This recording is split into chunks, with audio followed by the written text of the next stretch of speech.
চলো হোলি খেলার ব্লগটা তবে শেয়ার করতেই বাধ্য হলাম। আমি চলে গিয়েছিলাম স্কুলে। হোলি খেলার বসন্ত উৎসবের এক মর্ম চলছিল।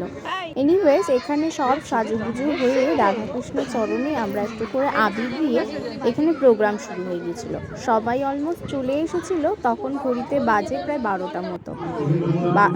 স্যার একটু কিছু বক্তৃতা দিয়ে রাধাকৃষ্ণ চরণে এবার কিছু আবির লাগিয়ে এই বসন্ত উৎসবের প্রোগ্রাম শুরু হয়ে গেল।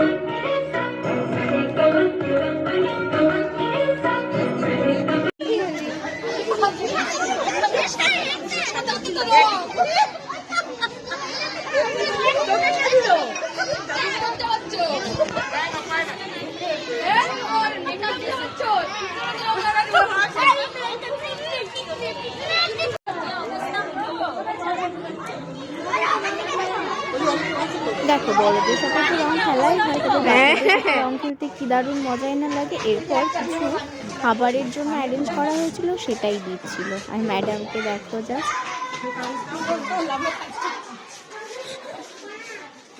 যাই হোক, বসন্ত উৎসবের মেতেছে, সবার মনে আনন্দ জেগেছে। এরপর হোলি খেলা তো আছেই, তার আগে একটু বাচ্চাদের সাথে বসন্ত উৎসবের প্রোগ্রাম শেষ করে এরপর মাসির নাচ দেখো।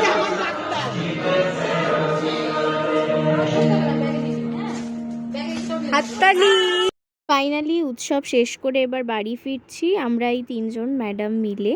যাই হোক, আজকে কেমন লাগছিল সবাইকে, আমাকে কেমন লাগছিল, আমার সাজটা কেমন লাগছিল প্লিজ কমেন্টে জানিও। আজকের ব্লগটা এই পর্যন্তই, বাই।